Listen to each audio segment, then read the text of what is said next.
Монгол Ардын нам болон Монгол Ардын намаас ерөнхийлөгчид нэр дэвшсэн миний бие Монголын ард түмний ерөнхийлөгчийн сонгуульд өгсөн энэ санал хураалтын дүнг хүндэтгэн хүлээж авч байгаа. Энэ ерөнхийлөгчийн сонгуульд намайг дэмжиж оролцсон Монголын ард түмэн, миний сонгуулийн шатны штабд ажилласан манай намын гишүүд,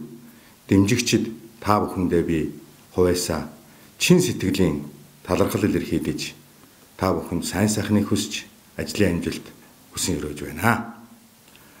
Монгол Ардын нам хэдийгээр энэ сонгуульд амжилт гаргаж чадаагүй ч гэсэн засгийн газрынхаа дэвшүүлсэн мөрийн хөтөлбөрийг бүрэн дүүрэн хэрэгжүүлж, улс орны эдийн засгийн хямралт байдлыг бүрэн дүүрэн гэтлэн давж, ард түмнийхээ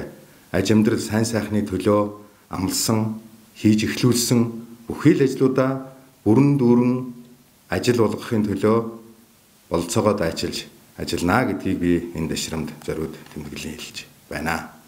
Монгол улсын их хурлын даргын хувьд би сонгуулийн ерөнхий хороо эцсийн дүн гарч сонгуулийн тайланг их хуралд өргөн барингууд ээлжид бус чуулганыг зарлаж Монгол улсын ерөнхийлөгчийн тангараг өргөх ёслолын арга хэмжээг зохион байгуулах ажлын хэсгийг байгуулъя гэсэн ийм бодолтой байгаа.